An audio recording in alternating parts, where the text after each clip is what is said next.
I/O, it's off to work we go. This lecture is about input and outputs, universally known as I/O.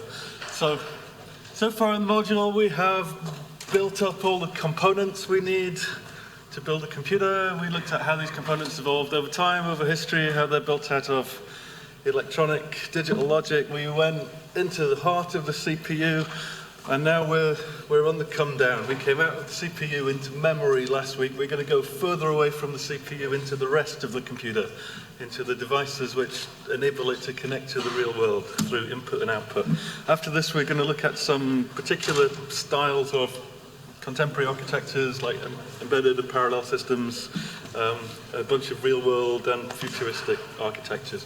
So today we're going to look at different aspects of I/O. We're going to look at buses. A bus is a shared set of wires which many nodes can read and write, where every node has an address.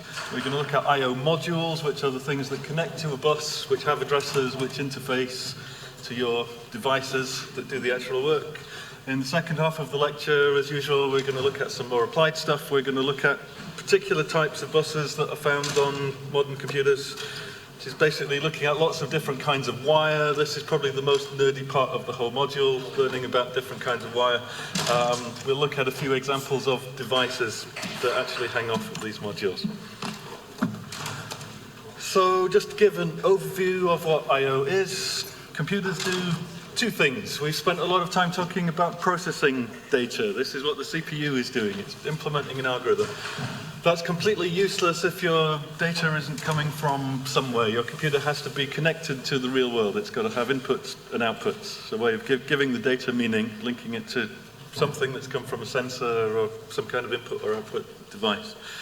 If the CPU is the computer's brain, then the I/O is all the rest of the nervous system. The brain is a physically small part of the nervous system called the central nervous system. There's all this other stuff called the peripheral nervous system. In your peripheral nervous system, there are neurons outside of your brain, through your spinal cord and all through your body, which are performing computation as well as your brain. Your brain isn't the only computer in your body. And as in the human body, we find this is an increasing trend in computer architecture, shifting some of the computation out of the CPU and into the rest of the machine, out into the periphery, into the I/O modules and even devices themselves. So any transfer of data in or out of the CPU and RAM combination is considered I/O. So far we've looked at the CPU and the RAM. Today we're going to look at everything else that builds up a computer. There are lots of different I/O devices having different speeds, different types of data, different categories. Some of these devices are intended to interact with humans. You probably take another module on human-computer interaction, looking at the device end of this. Other I/O devices are intended to interact with other machines, things like network interfaces, connections to secondary and tertiary storage, and so on. So you're all familiar with a range of input devices. These are typical devices you plug into a desktop computer, probably through something like a USB port, your keyboard, your mouse, your webcam, your scanners, optical storage, and so on. Similarly, you're familiar with a range of output devices, your display, your printer, your speakers. If you work in robotics, your input and output devices get much more exotic quite quickly. You can be dealing with interesting sensors for robots, maybe doing 3D perception, doing GPS sensing, inertial measurement sensing, and your output devices are going to be things like motors to make the wheels and the arms move on your robot. So I/O is exciting because it's the final ingredient we need to actually build a computer. If you want to go home after this lecture and attempt to actually build a computer by buying a bunch of chips on eBay and putting them on a breadboard, this is the final part of the puzzle you need. So this is how computers were designed back in the day. This is the inside of a BBC Micro. You can see there are a lot of chips inside a BBC Micro. Nowadays, probably this whole motherboard and all the chips on it would get shrunk down into a single chip called a system on a chip. That's the kind of thing you find sitting in your mobile phone, in your pocket. But it's easier to study this stuff by looking at the old 8-bit machines because you can physically see the layout of this stuff. You find the same circuit and the same notions of modules on a phone system on a chip, but on an 8-bit machine you can actually see them in separate packages sitting on the motherboard. On this version I've coloured in the chips. to show the different functions. So we've spent a lot of time studying the CPU. This is the 6502. You can see it's physically in the heart of the computer. We spent last week looking at the RAM. You can usually find the RAM because it's a whole load of chips that all look the same. RAM is very homogeneous. It all has this same DRAM circuit with the capacitors and the address space. So it's usually easy to find the CPU. It's the big thing in the middle. It's easy to find the RAM. It's the big homogeneous area quite close to the CPU. But think about all the other chips. So this is an exciting lecture because we're doing all the rest of the computer today rather than just that bit and that bit. We mentioned the ROMs last time, right? The blue things are the ROMs. They're holding the basic operating system of the time, and things like the basic programming language is sitting there in the ROMs. So what we have in the rest of the computer, there's a bunch of small chips. These are just TTL logic. These are mostly chips just containing a few AND and OR gates that are getting used to make the computer fit together. Sometimes you just need to do an AND to join a couple of things together. So I'm going to ignore these little TTL logic chips. But let's look at the ones colored magenta and cyan. The cyan chips are the actual devices. So this guy here is the sound chip. This is the 8-bit sound generator. It's making the famous bleepy noises of an 8-bit machine. The CPU doesn't talk to the sound chip directly. The sound chip is a device. That's the part that's actually doing something. It's generating a sound. The CPU only talks to chips that are sitting on the bus, which have addresses. So everything in RAM has an address, like we looked at last week. But to get to the sound chip, you're going to have to go through one of these I/O modules. So these are the things called magenta.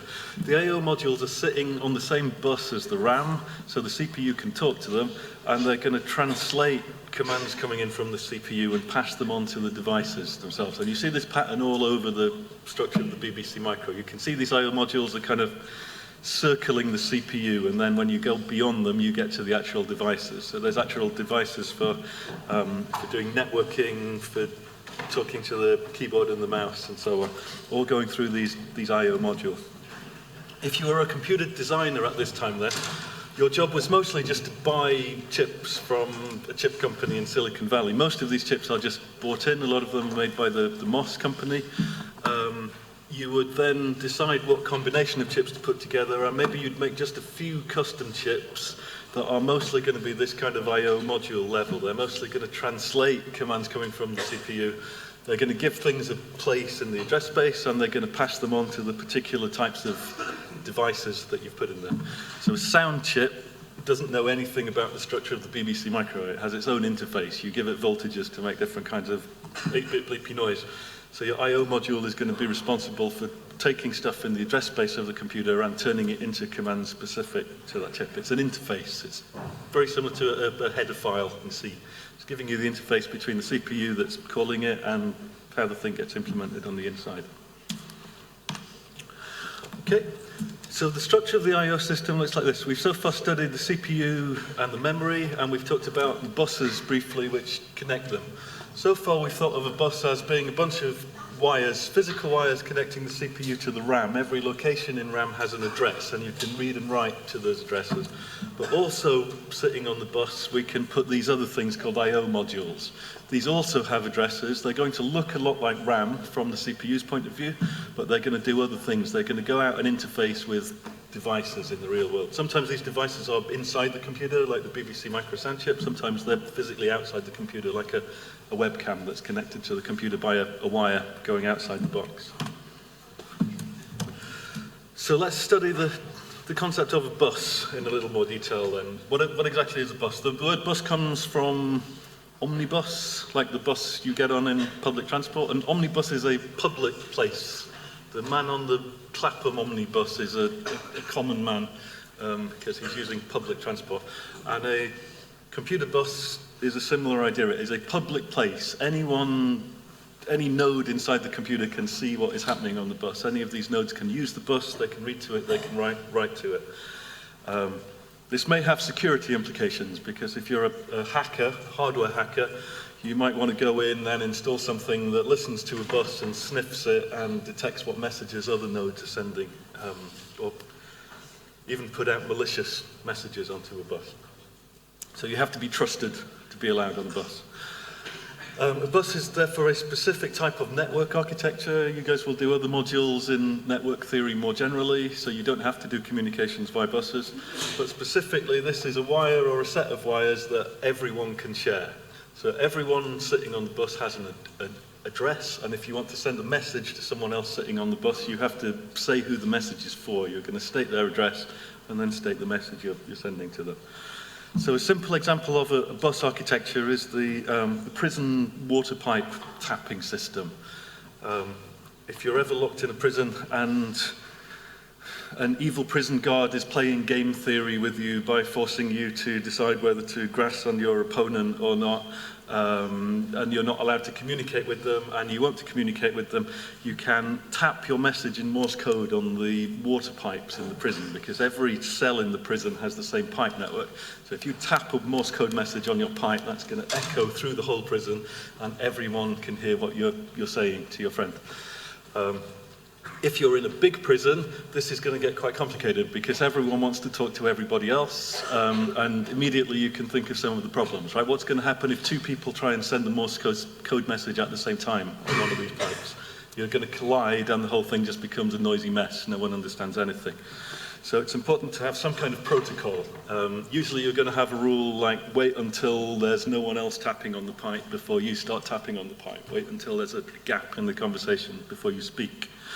Again, if the prison is big, people are going to get confused about who is talking to whom, so you may need to come up with an addressing system. You might want to type the name of the person that your message is for at the start of the message. You say, this is for Jack. I suggest you do not grass on me about the robbery we did together, because then we will both get 7 years in prison, whatever. Dating probably from a similar time as the Victorian plumbing systems was the Victorian internet. We think of chat rooms and text speak and falling in love with people we met on the internet as a relatively modern phenomenon. It isn't at all. People were doing all of that back in the 1830s, the time of Babbage and Boole. So the Victorian internet was the telegraph system. This was a set of wires, in some cases radio waves, connecting countries, connecting continents. You could send a text message to your friend in America over the telegraph. From an end user's point of view, you would write your message on a card and take it to somewhere like a post office and ask to send the telegram. But inside that system were the telegraph operators, like this guy. They would sit at a desk and they would type Morse code, just like on the prison pipe network. They type their Morse code on this network. It would be picked up by everyone on the telegraph network. So you could send a message to your friend in America or part of the British Empire that you were governing or whatever, and everyone on the network would hear that. So as with the prison pipe network, these operators had to develop methods to ensure that they didn't collide. They had to make sure that no two people were talking on the bus at the same time, and they had to come up with addressing systems. They had a protocol very much like a modern email header saying this message is to this person, it's from this person, this is the date of it, and so on. From a social science point of view, what's interesting is what these operators got up to when they weren't sending messages for people. Their job was to sit there sending messages on these cards that people had given them in the post office. But for the rest of the day, they were free to play around with the network however they wanted. And there was a worldwide network of basically chat room telegraph operators. They'd spend the day chatting to each other in different countries. And you find documented cases of people making friends, enemies, falling in love, even getting married with people they'd never met, except for in these chat rooms on the Victorian internet. Many of the things we see on the network today. So, a modern bus architecture is still based on this idea. It's still based on a shared wire or set of wires, typically all running within a computer. We'll talk later about buses that go outside of a single computer. Usually when we talk about buses, we mean the main bus going from the CPU to the memory. And today we're introducing this idea of I/O modules that also hang off that bus. So, as in these Victorian examples then, to send a message to another node, you have to say who it's for, that's the address. So, just as with RAM, all of these I/O modules are going to get an address. They look just like RAM if you're sending stuff to and from them. You're going to announce what type of message it is. Is this a command? Is it data? Is it something like an interrupt we'll talk about later? You're going to send your data over it, and you're going to have some protocol to ensure that people aren't trying to talk at once. Okay? So you can either do that in a distributed way, you can have everyone being nice to each other, saying wait until there's a quiet time on the bus, or you can do it in a centralized way, where you put one of the nodes in charge and say everyone else is only allowed to talk if they get permission from that master node.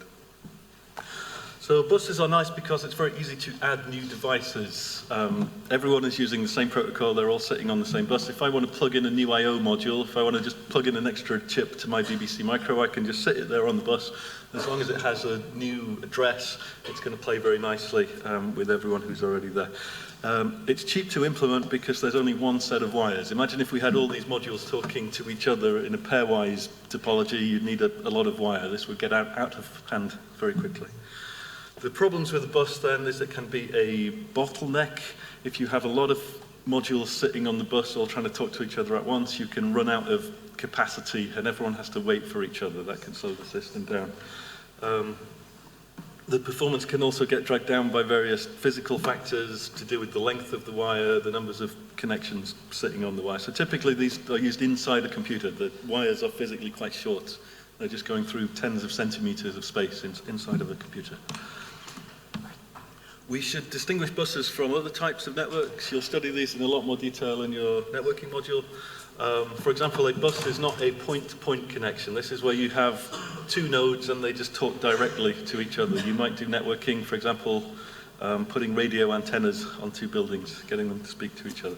If you do this, communication is simpler because there's no concept of addressing. You know, any message you send is always going to be for that node, and any message coming in is always going to be for you. So you don't have to worry about putting these address headers on every message. But it's not practical when you have a lot of nodes because you'd need a point-to-point connection between every pair of nodes sitting on the network.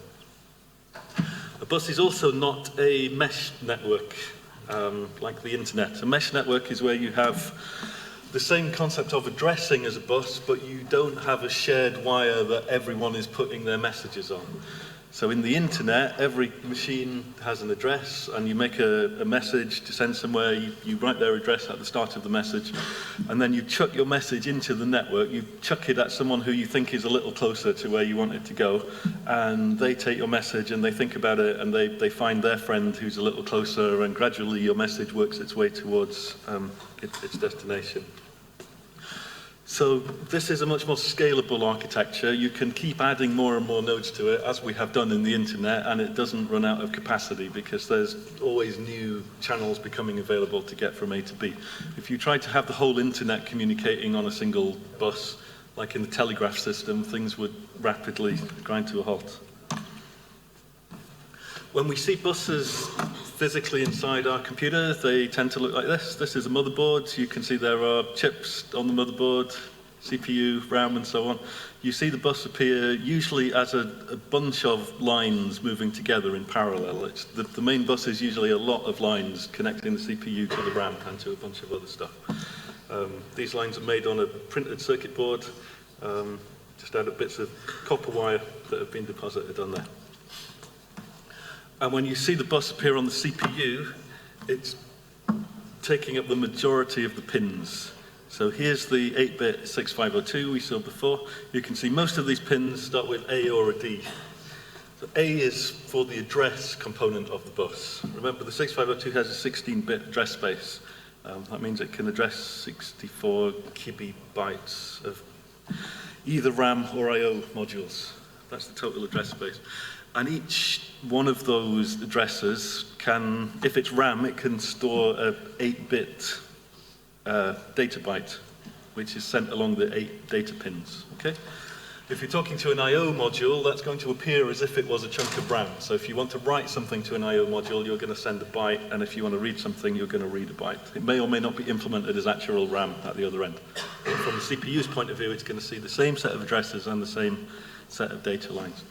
If we look on a modern CPU, so this is an Intel Core i5, this is a 64-bit chip, you can see there's a lot more pins. Okay, we had to give up this thing of putting the pins around the edges, and now we just cover the whole underside of the thing in pins. That's because it's a 64-bit device. We need 64 bits of addressing, all the pins that start with A, and then a similar number of data pins starting with D. You'll see there's other pins on here, things like hierarchies we'll talk about a little later. I think we mentioned interrupt requests in an earlier CPU lecture. We'll see how they play a role in I/O modules later on today. When we talk about bus bandwidth, this is how much data per second can be transferred.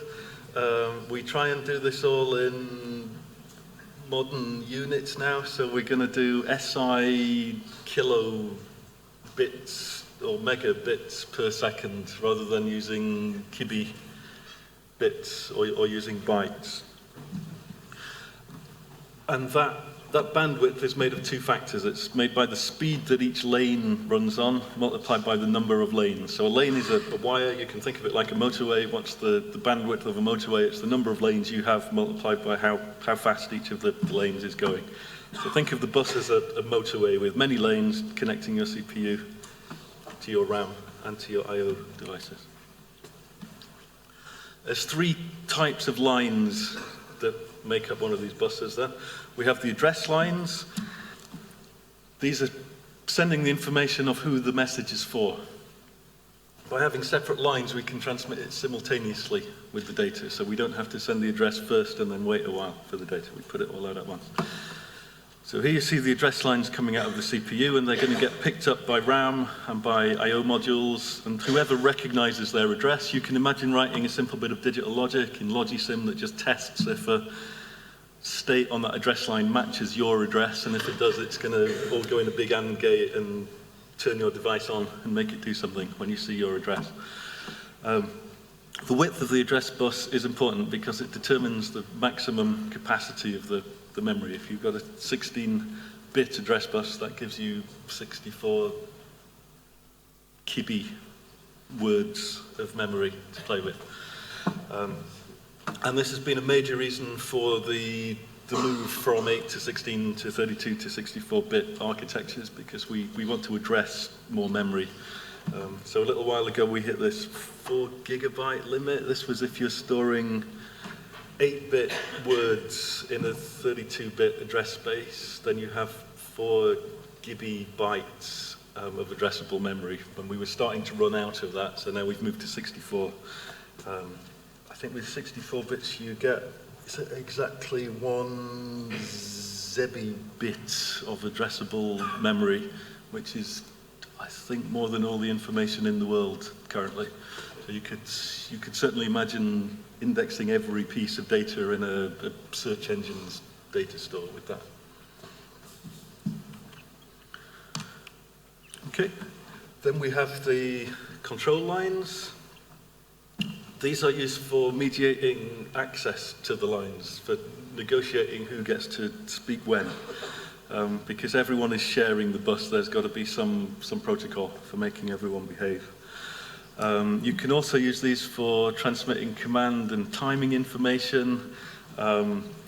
Certainly when you work with I/O, some processors are going to take longer than others. Something might have to wait for something to happen. That kind of negotiation can happen over a control line. When you're addressing RAM, this signal can be used to determine whether the command is a read or a write. You can use one for read and 0 for write. And that tells the RAM how to respond to the data line. That's whether to write the content of RAM onto the data line or whether to read from it from the RAM's point of view. Then you have the data lines themselves. This is where the actual data is moved, and if you have these 3 lines, this can be done in parallel with the other 2 commands.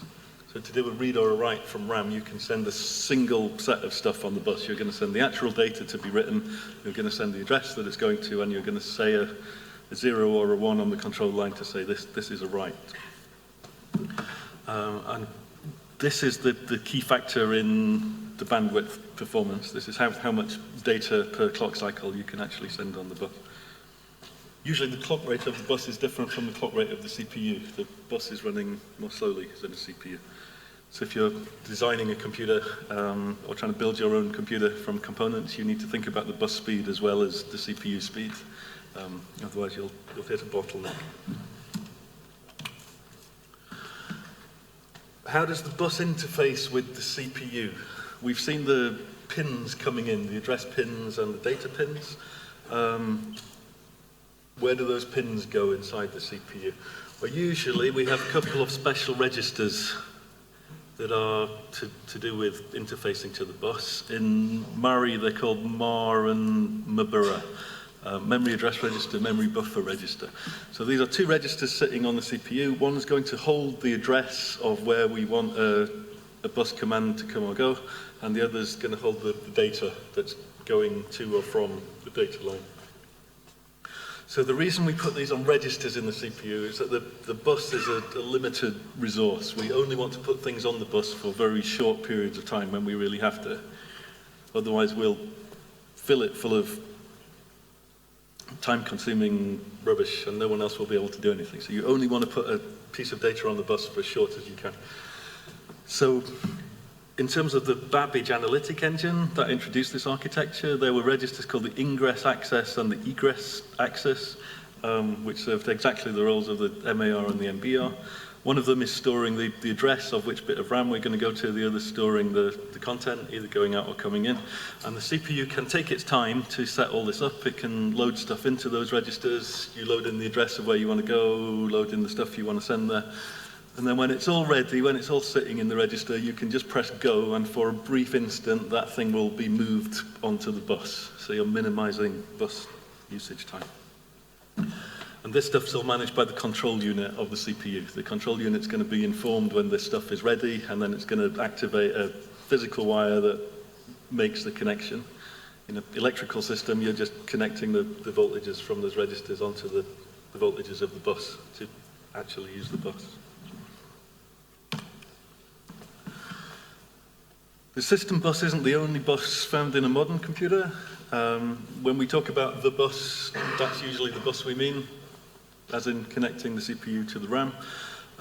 What you find in a modern computer is usually some hierarchy of buses. There are some devices that are inherently slower and usually bigger than stuff on the system bus. So nowadays we tend to separate fast system stuff sitting on the system bus from a whole bunch of other things sitting on other buses called expansion buses. So what we have in this architecture, here's the main bus, here's the CPU. Remember the cache we introduced, this is mediating between the processor and the memory.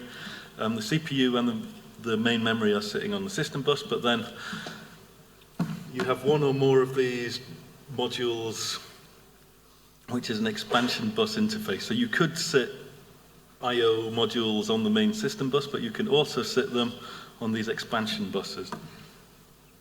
So these are devices that speed is not so important. You want to separate their workings from everything else, keep them out of the way of the fast stuff that the CPU and the RAM is doing. Okay, so that's the bus. The bus is a shared wire or set of wires. The CPU is sitting on it, the RAM is sitting on it, and we're introducing this new concept of an I/O module. Remember on the BBC Micro we saw the I/O modules as physical chips that are also sitting on the same bus. They look a lot like RAM, they have addresses like RAM, they can be read and written like RAM, but they can implement whatever they like inside that module. Usually what they implement is some kind of translation layer that's going to turn commands written in this language of addresses and data lines into commands that are specific to the device that is hanging off it. That device could be something like an 8-bit sound chip that has its own set of inputs and outputs defined by its own manufacturer. If you only take one thing away from this lecture then, it's this in the blue. An I/O module appears to the CPU and to an assembly programmer as an area of read-writable memory, just like the main RAM. Okay? So in the 8-bit era, we used to draw a map of RAM. We used to draw all the addresses, and we'd know where different things were. We knew that part of it was RAM, part of it was ROM. This is where you found all your function calls. And part of it In the BBC Micro, it was called Sheila. It was a page of memory that was designated for I/O. So all these I/O modules would sit in that same page of memory. And you could load and store from them in assembly language, just like you do with RAM. But on the inside of the module, if you've written a store command, your data isn't necessarily being stored anywhere. It could just be picked up instantaneously. There's going to be different digital logic in here. As long as it recognizes the address and the data, it can then go off and do whatever it likes with that data. It doesn't always get physically stored as data for very long. The functions of a module then are to do with device communication. So primarily you are taking this language of address lines and data lines and providing an interface that then translates that into specific commands for your device. You could, for example, imagine having two sound chips made by different manufacturers. They have completely different interfaces, but you could provide a standard interface. You could make two I/O modules that implement the same set of commands from the CPU. They're all looking for the same data writes coming in, and then they're going to translate them into different voltages to send out to two different sound chips. So it's an interface, so almost an API as you get in the software system. They're going to have to manage control and timing. Often when we work with I/O, there is an inherent time delay. If you're reading something from the real world, like a webcam, you might give a command to say, get me the next image from the webcam, and inherently you're going to have to wait for a clock cycle of the camera. If you're looking at 50 frames per second, whatever, you have to wait because the real world doesn't have that information ready for you. So this would otherwise cause a problem for a CPU. A CPU is running very, very fast, much faster than your I/O device, and you don't want to have your CPU waiting around for your I/O device to come up with some more data. You want to free the CPU up to be doing something else. Often a module will be doing what's called data buffering. So this is where we bring a load of data in, we aggregate it all together, and then we send it to the CPU when we're done. If you're working with a sound card, you probably don't want to read one bit of data from a sound card at a time. You probably want to wait a little while until there's say a milliseconds worth of sound wave, and then read all that in at once. So that process is called buffering. It's storing a bunch of data up over time and then making it available to the CPU. And importantly, real-world devices have errors, things that are out of the programmer's control. Your printer has a paper jam, for example. Those kinds of physical device errors have to be picked up and somehow handled by the I/O module. Just a reminder, if you take one thing away from the lecture, I'll say it again. An I/O module appears to the CPU and assembly programmer as an area of read-writable memory, just like the main RAM. Okay? So when you write to these addresses, you're going to do a store from assembly language. The data that you send isn't necessarily physically stored in the chip. It can be just picked up. The data could be interpreted as a command. Those commands can get very complex. For example, in a modern graphics card, the data you're sending to them is almost another kind of assembly language in itself. From the CPU's point of view, it's just data, but when it arrives in the graphics card, it's getting treated as this very complex command language to the graphics card. So we can either send commands or we can send data to the device. If you're sending audio data to your sound card, you're going to send natural sound waves to be written out over time from your speakers. Similarly, when we read from these devices, there's not necessarily real computer memory sitting in that read address. You might be reading from something physically on the device, or you might be reading from a buffer. It's up to the module how it implements the read. But it's always presented to the CPU as if it was a part of RAM, something which can be read and something which can be written. So, control and timing are always important. When we're interacting with the real world is an inherently temporal place, and sometimes it is necessary to wait for the world to give you information. You really don't want your CPU to give a read sound card command and then sit around doing nothing for 5 milliseconds while it's waiting for the sound to come in. You want the CPU to be freed up to do a whole bunch of other stuff. So you really want to ask your sound card to go and get 5 milliseconds of audio data and somehow come back when it's finished. We want the CPU to carry on running a program, and when the data is actually available, then we'll come and sort it out. So this is another form of parallelism. We've talked about a few versions of parallelism so far. We've seen it inside the CPU. We've seen parallel arithmetic in the ALU. Going right back to Babbage, we saw the SIMD instructions in the CPU lecture doing 4 additions or multiplications at once. This is another kind of parallelism where you let your I/O module take over some of the work. The I/O module can be doing quite CPU-like things. If you give it a command to read 5 milliseconds of audio data, you might even ask it to process that audio data while it's at it, put a bit of reverb on there or something. And this is a current trend in computer design. We're trying to shift as much of the work out of the CPU as we can to keep the CPU freed up to do useful things.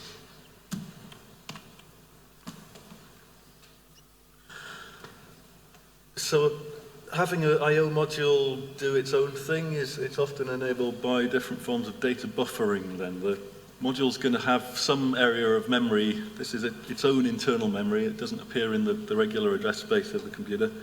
And the buffer can sit there over time and either gather data from the real world or send data to the real world. A sound card is the classic example. We always want to, if you're writing the music for a video game, say we want to create the sound that's going to come out over the next 10 milliseconds or so. We want to spend some CPU time computing that sound wave, but then we're going to chuck it all to a buffer in the sound card, and we're going to leave the sound card to get on with spewing that out over the next 10 milliseconds. Then we'll come back and fill the buffer up again next time we're thinking about audio generation. For a sound card, this is often done using a data structure called a ring buffer. Have you come across these in algorithms and data structures? No? Okay, so a ring buffer acts similarly to an array, except the front end and the back end of the array are joined together, so it makes a ring. It's like a circular array. And the buffer has a concept of the current time.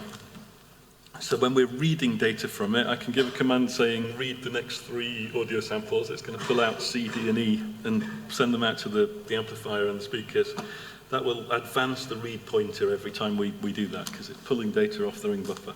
At the same time, we can be writing to the ring buffer. So when we generate the next 10 milliseconds of audio, a little bit in advance, we're going to write things here and here and here and increment the write pointer as we go along.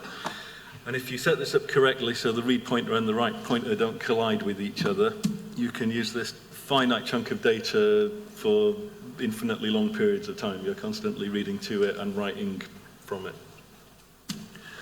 So it's pretty simple to implement these in software. It's a nice exercise to try and build a ring buffer. You can kind of imagine how you're going to do it based on an array and some pointers and dealing with the wraparound.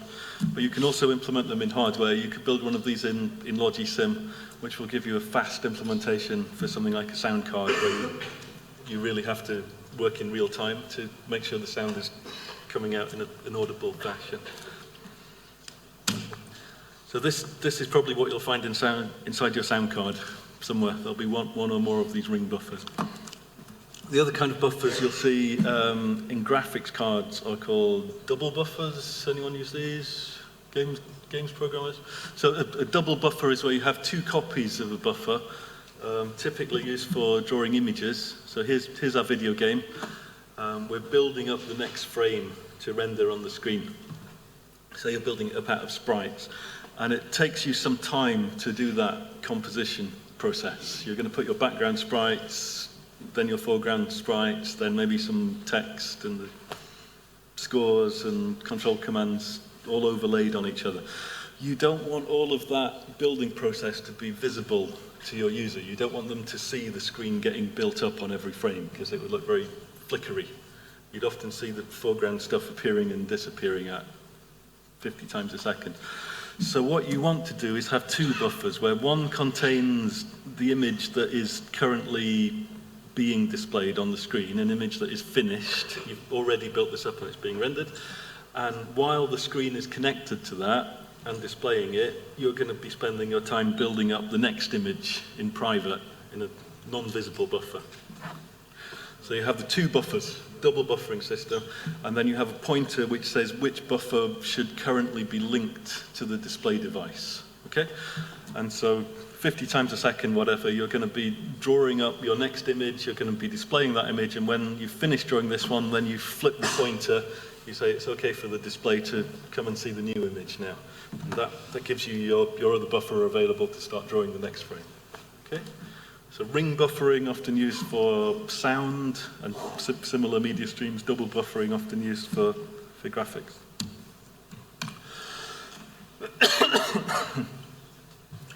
So then we have the nasty task of error detection. Then your CPU sent a command to your I/O module for the printer saying, go and print this please. Your module says, okay, I will go and print it. Deals with all the translation, getting stuff out to the printer device, and then the paper jams. So a real-world physical exception has come up.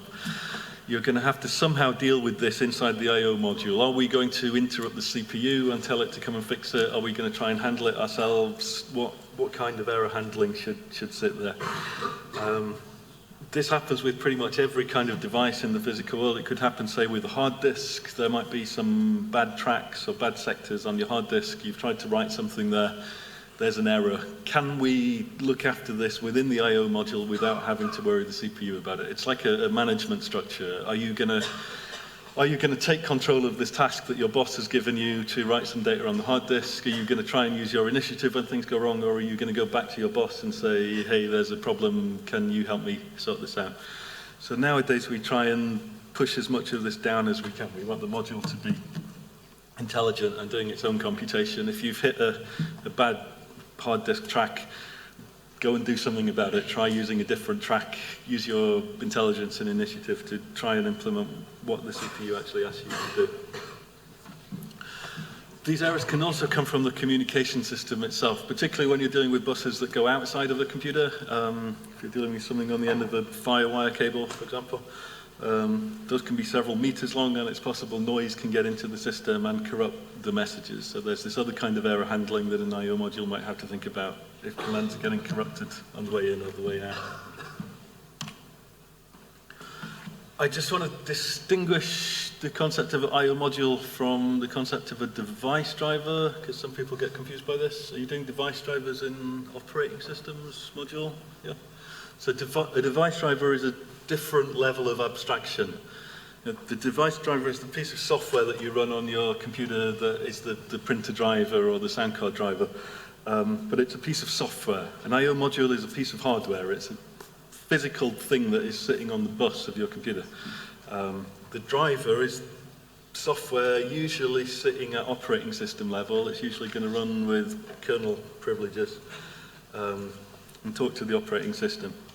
But it's going to give you a higher level interface to what's going on in these I/O modules.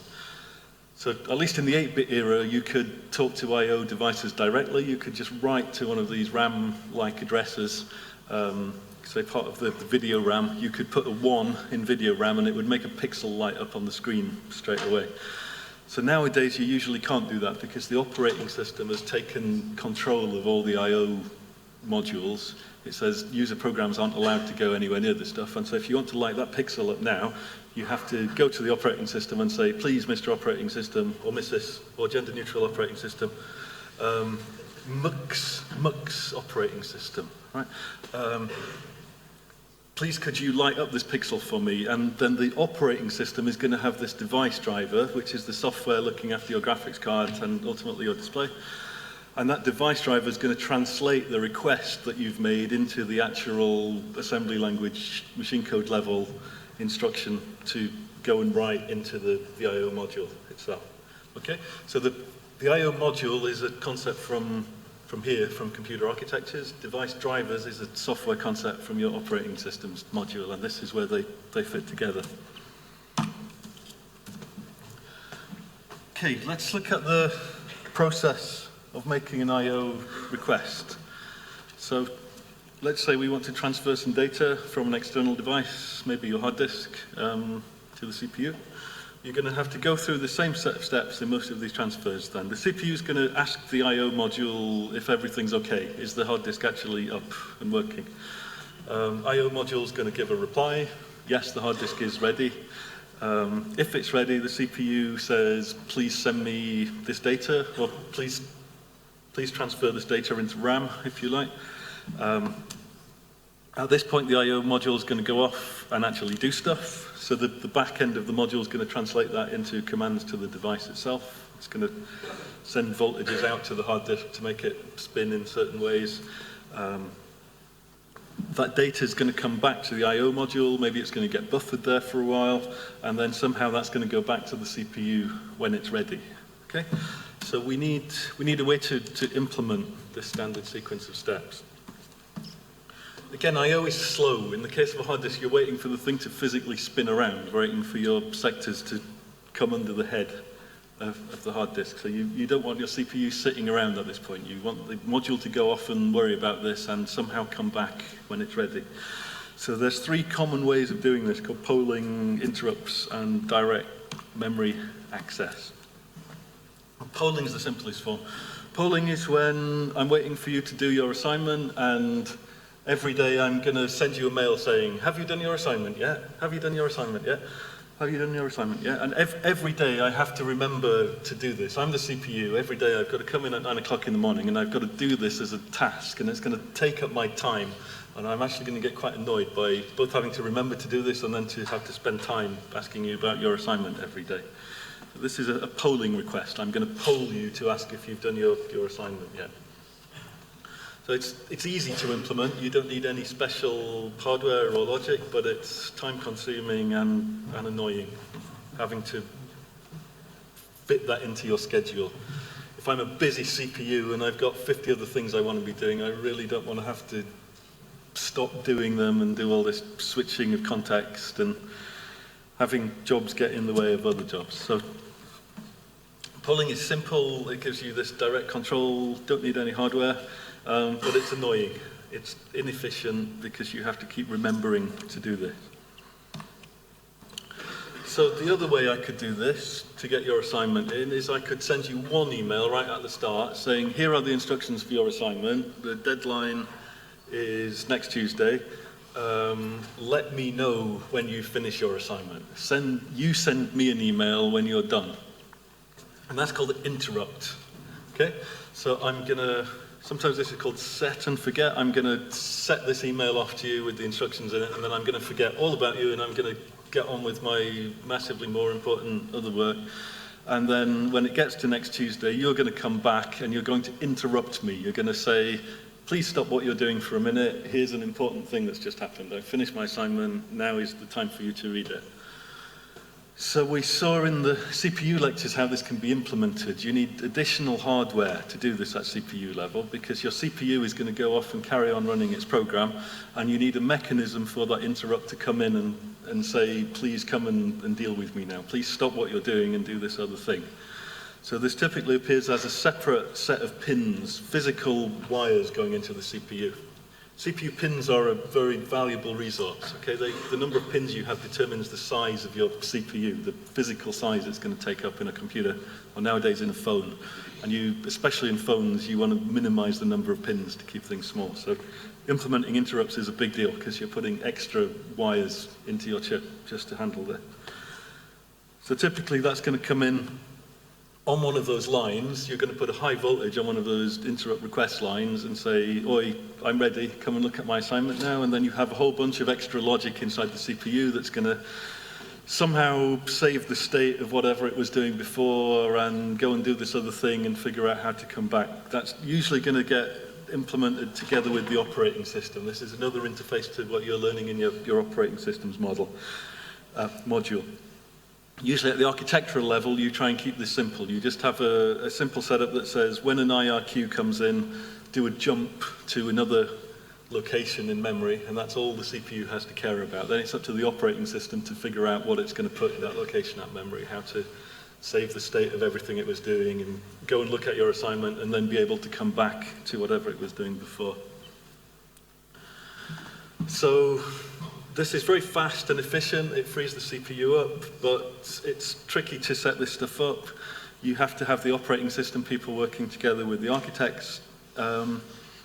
You can get quickly into troubles when you have multiple IRQs coming in. What are you going to do if You've sent your assignment in, and as I'm looking at your assignment, you send your assignment in, and I've got two interrupts at once now. I've got an interrupt interrupting a previous interrupt. How am I going to manage that at the CPU level? So there's quite a lot of subtlety here. The other limitation of this is when you're doing big data transfers. Sorry, that's a big data transfer, not a big data transfer. If I'm doing a transfer, for example, load 2 megabytes of stuff off my hard disk into RAM, even with an interrupt, I don't want to have the CPU involved in this. I don't want to say, please, Mux hard disk I/O controller, please go and load this 2 megabytes into RAM. I don't want the hard disk controller to go off and buffer 2 megabytes of data and then come back to CPU saying, hey CPU, please can you now sort out putting all the stuff from my buffer into RAM, because now my CPU is going to have to do 2 megabytes worth of loading and storing from the I/O module into RAM. I'd really like all of that to be done somewhere else. And that's why we have this concept called DMA, direct memory access. This is a method designed to do exactly that. We're going to allow an I/O module direct access to the memory without going through the CPU. So remember, all these things sit on the same bus. Your RAM, your CPU, and your module. Everything we've seen so far has been driven by the CPU. It's the CPU reading and writing stuff on the bus and everyone replying to it. In DMA, you take the CPU out of that system and you let the I/O module communicate directly with the RAM on the bus. So in this case, I can say, please, Mux I/O module, go and load 2 megabytes of memory off that hard disk into this area of RAM, and this is really set and forget. I'm going to give that command and I don't have to do anything else at all at CPU level. The I/O module is going to go off and it's going to read in maybe the 2 megabytes all at once, maybe in stages. The CPU doesn't care, and as it does that, it's going to then send its own write messages. We're going to empower the I/O module to write stuff on the bus.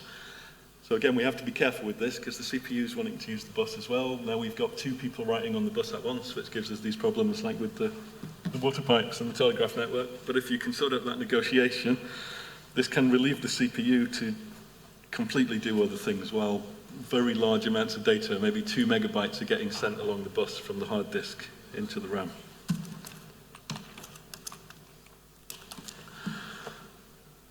All these methods for doing I/O that I've presented so far have used the concept of an I/O module. An I/O module is something sitting on the bus, providing an interface to hardware. You don't see this as much nowadays, but there are other ways of doing I/O that don't involve using modules with addresses. So, again, mostly in the 8-bit era, or in some modern embedded systems, which can look a lot like 8-bit era systems, you might find other ways of doing I/O. So, one route, as used in the 6507 in the Atari 2600. Sorry, that's a non-SI unit. That would be the Atari 2600 nowadays. In memory mapping, you get rid of the concept of I/O modules completely, and you take areas of regular RAM, just ordinary RAM, and you use that RAM as your interface to the device. So you find this in the BBC Micro's graphics system as well. There's part of RAM called video RAM. It looks just like regular RAM. You write your pixels from your screen into that bit of RAM, and then there's some extra digital logic that picks up the values of that RAM. It's extra wires coming out of the back of those bits of RAM, and it connects those up to the display drivers. So anything sitting in that RAM is going on the screen. This is a little like we saw in the Manchester Baby computer, where the RAM just is the video display. So this is nice and cheap because you don't need the interrupt pins. You can get rid of some of the pins and make a physically smaller CPU, and you don't need all the logic for handling interrupts. But it's somewhat limited because you need special wires coming out of the RAM. You've got to deal with this video RAM, in this case, making the digital logic at that end. And it's going to restrict you to particular devices at particular locations that have all been designed to fit with that part of RAM. So another alternative to I/O modules is to do I/O on the CPU itself. So this is the 6510. This is another variant of the 6502. This appeared in the Commodore 64. And it uses the same kind of I/O system you'll also find in Mari, where there are dedicated pins. In this case, we're adding pins to the CPU. The ones with P, I think, on this figure. You can see address pins, data pins, and now these P pins. So here we do I/O completely separately from the main bus. We have dedicated pins coming straight in and out of the CPU, and dedicated instructions for doing reads and writes from those I/O pins. So you'll see this in the Mari simulator if you do a read or a write to I/O. It's handled by a separate chunk. One of the reasons for doing this, like in the Commodore 64, is that it frees up the address space. If your address space was only 64 kibibytes, you might really want to use all of that address space for actual RAM, for storing data. And if you're taking up pages of that with I/O modules mounted in the address space, it reduces the amount of available memory. So here you're taking the opposite approach to the memory mapping. You're saying, okay, we'll take a greater cost in terms of CPU size. We'll make a physically bigger CPU. We've got to deal with more pins. There's more logic on the CPU. So this would be a more expensive CPU because it's got extra instructions, extra digital logic in it. And the reward we get for that is we free up the address space. We can use the whole 64 kibibytes of memory for actually writing our video game.